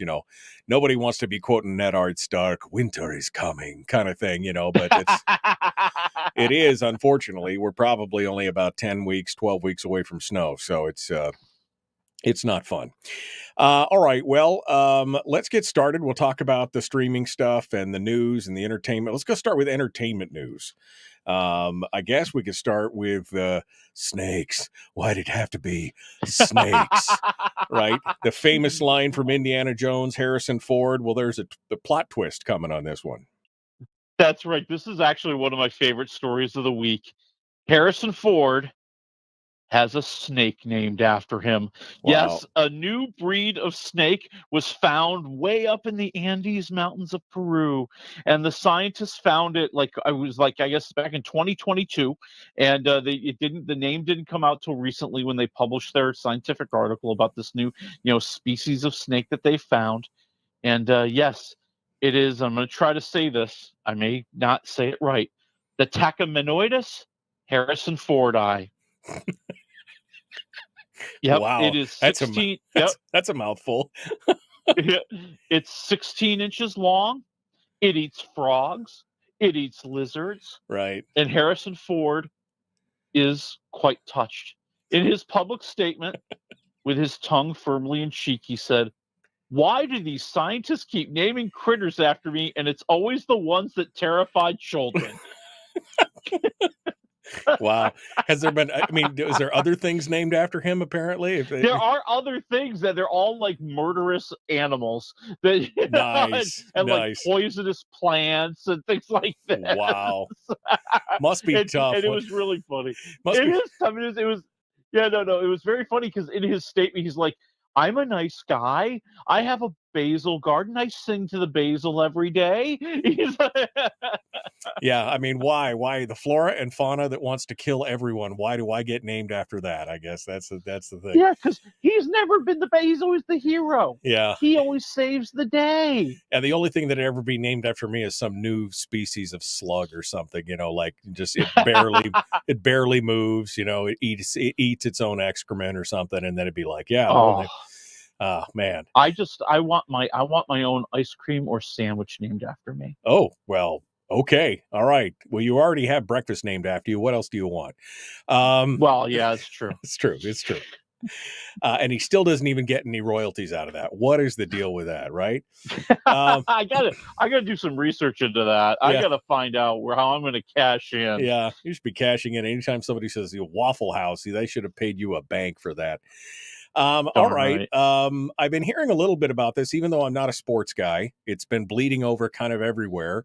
And this is the whole deal with, it was really what I was seeing was the whole Sandra Bullock being just roasted by the woke elite on Twitter, demanding that she turn her Oscar back over for The Blind Side, which is a football movie. I've never seen it, but I've heard about it. And she won an Oscar for it. But now there's some new stuff coming out on that. What's it all about? Well, yeah. So there's kind of been this split between The Blind Side, Michael Oher, the professional football player who was the subject of the story. That he was this young man. This family, the Tui family, took him in, tried to help him get on the right path, get into college football, become a big professional sports star. And like you said, there was a book about it, and then there was a movie about it. Well, he's had a falling out with them. He feels they've ripped him off, and he has entered into a lawsuit against them, stating that they are not living up to their end of the bargain. That he is supposed to get a certain percentage of movie royalties and book royalties and different profits that they are supposedly making from this. And to make it even uglier, before the case was announced, he threatened them, and he said, "If you don't give me $15 million. I'm going public, and I'm going to go public with all these claims to just trash your reputation." Oh, wow. And they said, "Well, we're not going to bow to that." So now the case has gone public. Right. And, I think I'm kind of sad for what's going on here, to be honest with you, because I can see where he thinks that they've made a lot more money. Okay, the family has always been very well off. They have a lot of businesses. They have franchises in fast food down in the South. I mean, they're fairly successful. Right. And on the surface, when a movie makes $300 million, you think that there's all these profits from it. Right. But the deal that they made, I would assume, I'm just assuming, and we'll probably find out more about this during the case. I assume that well, first of all, we know for a fact they got a small advance.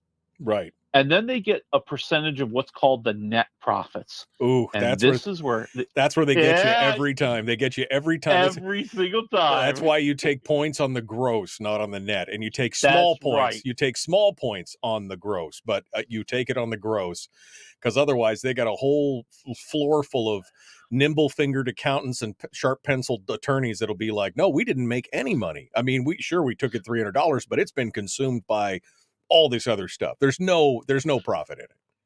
Yeah, exactly. And that's how Hollywood operates. And you hear this story time and time again that, when they open up the books and you're trying to find out why your $1 billion movie didn't make any money, all of a sudden you're seeing expenses for, staff at the junket needed notebooks. Well, that went against the movie budget. We took a taxi ride to the airport. That went against the movie budget. Yeah. And they just build up all of these costs to where it almost looks like nothing ever makes money. And I think that's what happened here. I think that, even the family, the Tui family is like, listen, we just have not gotten a lot of money from this. And I think they understand why. Now, there's a lot of allegations going back and forth that, maybe the book advance was more than was realized. I mean, who knows? This is going to be an ugly, ugly case. I really hope they settle. But, to the Tui family's credit, they have been sharing money. Like there's already an arrangement in place where they send him, when they get a check, he gets a percentage and they get a percentage. And he stopped receiving those checks as part of the lawsuit, to say that, hey, I think I'm getting screwed, and we're gonna stop this. And they've been depositing that money into a trust for his kid, just to make sure that the money goes someplace. Right. So this who knows how it's going to end, but probably not in a happy way for anybody. Yeah, no, I mean, look, if he'd taken 2% of the gross on a $300 million movie, he would have pocketed $6 million, 2 points on the gross. Exactly. Which is, that's what a lot of the other actors are taking, is 1, 2, maybe 3, 2.5 to 3. But I mean, yeah, if you got a $500 million movie, that's a bonus on top of whatever they paid you. So anyway, well, it's sad. What was really weird, though, this wild thing where now people are demanding that Sandra Bullock give her Oscar back over this deal. What's And that all about? I'm like, what? That one has nothing to do with the other. These social justice warriors who just want to jump on everything before we even know what happened. I mean, Sandra Bullock must return her Oscar to refute this horrible treatment. First of all, we don't know if it's been horrible treatment yet, people. Yeah. Like, we don't know. Okay, and she made a movie. Yeah. Okay, she didn't actively participate in screwing anybody over. This is so much different. I mean, come on. Well, the rush to judgment anymore is ridiculous. And how many times are we going to rush to judgment and destroy somebody's reputation and find out we were wrong? Hey, Richard Jewell, people. Yeah, Richard Jewell. Right, exactly. Look it up, okay? And there's so many other people along the way recently. Now, on the flip side of this, somebody else made a movie and got real wealthy, and that would be Margot Robbie with Barbie. She actually... Oh, yeah. Was she taking a page out of Tom Cruise's book or what? Yeah, she was. She took the smart deal, like you said. I think she got a couple of points on the gross, baby. That's right. This is and this, I'll be honest with you, the person who made this famous was Tom Cruise. Tom Cruise, they were so desperate to have Tom Cruise be the star of Mission Impossible back in the 90s that he cut a deal that nobody had ever gotten or had heard too much about, where he got a percentage of the gross and became mega rich, and was really that first Hollywood superstar who became mega rich and showed all the rest of them how to do it. I mean, he's made more money on Mission Impossible than the gross domestic product of several countries. I mean, this is massive here. Yeah. And Margot Robbie, it's come out, according to Variety, after the Barbie movie, she has made about $50 million due to her salary, due to the box office bonuses she got. Yep, she probably got a little percentage of the gross. Yeah. She's doing okay. That's right. Barbie's showing the world how you rake it in. Man, I'd take 1% of that box. If I took 1% of the gross on that, I mean, that's come on, $100 million. It's massive. I mean, And she was in a good place too, because she has a production company that was involved with this. Yeah. So she could cut herself a little bit better deal. She wasn't just the actress that they really, really, really wanted. She had a piece of the action. Wow. And that helps. So good for her. We'll see. Good for her. We got about 4 minutes here. I Okay. wanted to talk a little bit about the fall schedule, but maybe we'll talk about that next week, because we discussed it yesterday with the listeners about what to watch while the strike is happening. But let's move over to the theaters. In theaters, Will Ferrell is a dog. That's right, baby. And he's a dirty dog. Okay. A dirty, dirty, dirty dog. Oh, this is a dirty movie. First of all, let's remember, talking animals are funny. Right. But they're also filthy, filthy mouthed animals. Oh, and if you take your child to this movie, you will be arrested the moment you buy a ticket for your child. Oof. It is rated R. It is very, very, very rated R for its language. And I'm just going to say it, for its dog nudity. And okay. the story here is that Will Ferrell is a little beautiful border terrier dog who has a horrible owner. And the owner's always trying to dump him by the side of the road and leave him there to run away. But Will Ferrell always finds his way back. But this time his owner, played by Will Forte, drops him in the middle of the city. Or not in the middle of the city, but he drops him so far away that Will Ferrell wanders into the city. He gets lost.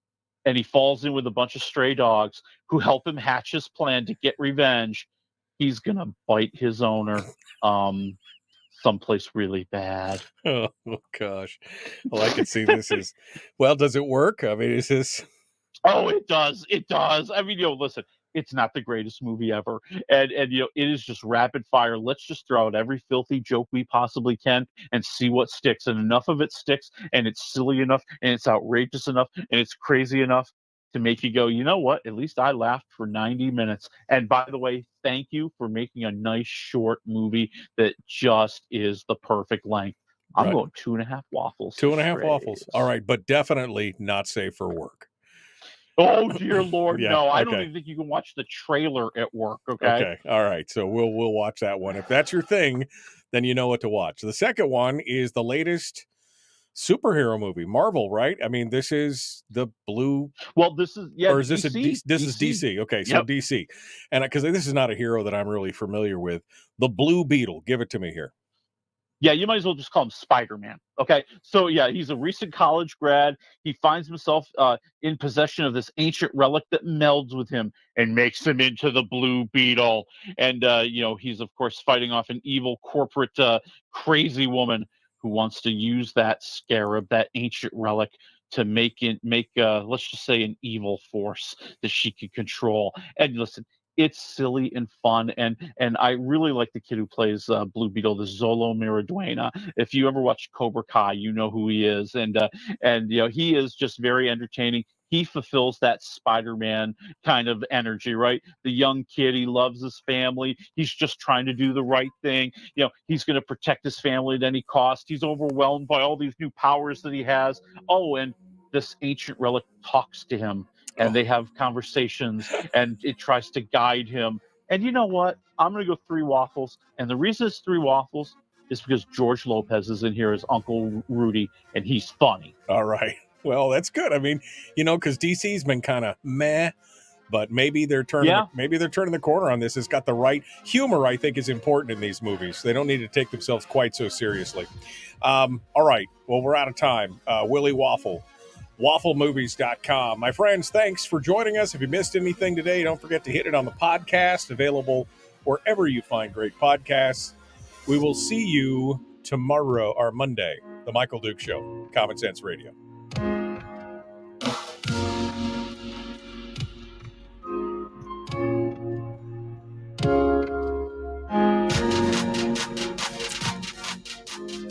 Yeah, so I mean, I think that's where, DC keeps they were making them and they were mostly like, dark and I'm Batman and, Superman and everything's brood. I mean, it was not, and yet even in all the Marvel movies, there was always a moment somewhere of levity, of fun. And some of them were just downright hysterical, like Ragnarok and Guardians of the Galaxy. and stuff like that, they were just funny. I mean, they just literally, it was comedy, mixed in liberally with everything. And now that not Feige, what's his name? James Gunn is over with DC. Yeah. Did he have a part of this? Is this part of his new launch? He did not, but he said that Blue Beetle is probably going to survive. That he really kind of likes what they're doing with it. He kind of likes the story. He likes the character. So there is a very, very, very good chance that the Blue Beetle will be part of the DC universe moving forward. And I think that gives you, a little bit of insight, like you said, into Gunn's philosophy. He wants to make it a little bit more like the Marvel movies. Now, he can't copycat them because then he'd just be a copycat. But I agree with you. I mean, there's enough levity and humanity in those movies that is what set them apart from the DC movies. And so while we're going to probably see the Flash getting thrown by the side of the road, whereas poor Wonder Woman is probably going to be left behind, the Blue Beetle will survive. Well, it'll be interesting. I mean, he can't really copycat himself. I mean, he did all the Guardians movies and everything else. True. So, I mean, it's just his style. And I think that's going to shine through. I'm looking forward to seeing what happens with it. Although I'm still bummed about the whole Superman thing. I mean, Henry Cavill is like the Superman, just like he was the Geralt. He was just, he's really good. I know. What are you thinking? But okay.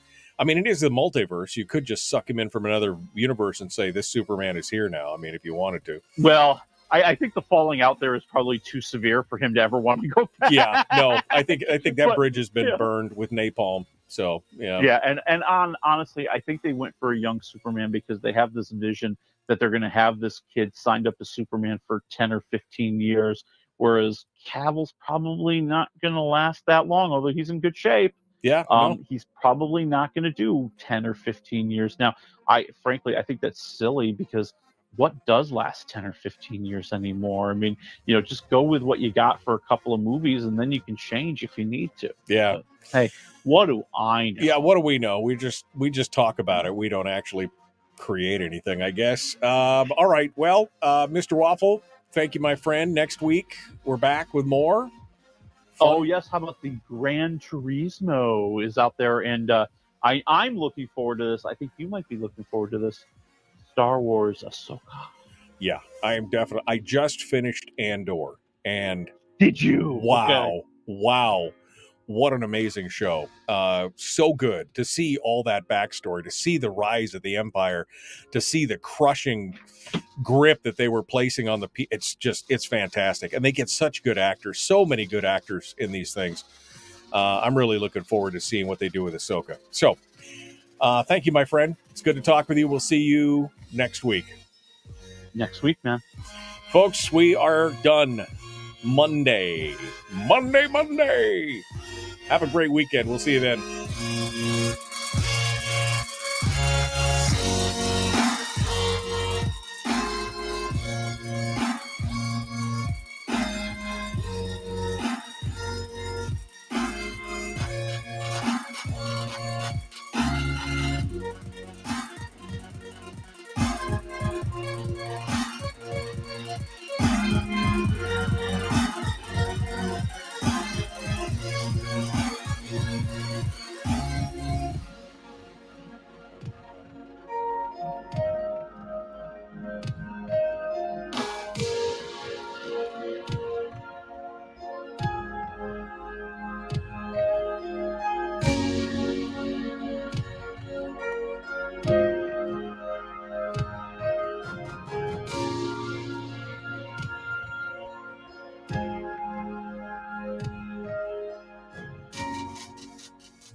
We've shed our terrestrial radio skin, and now we are slimy lizard internet people.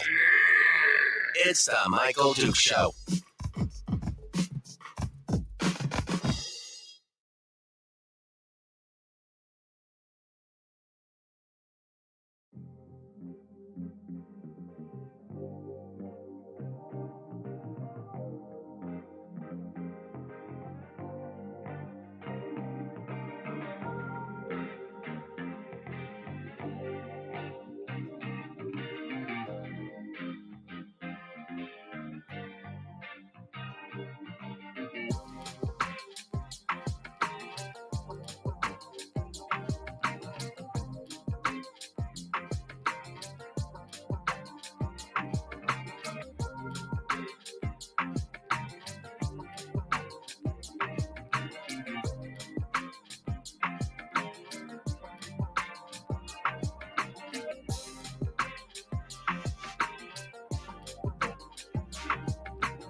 Thank you.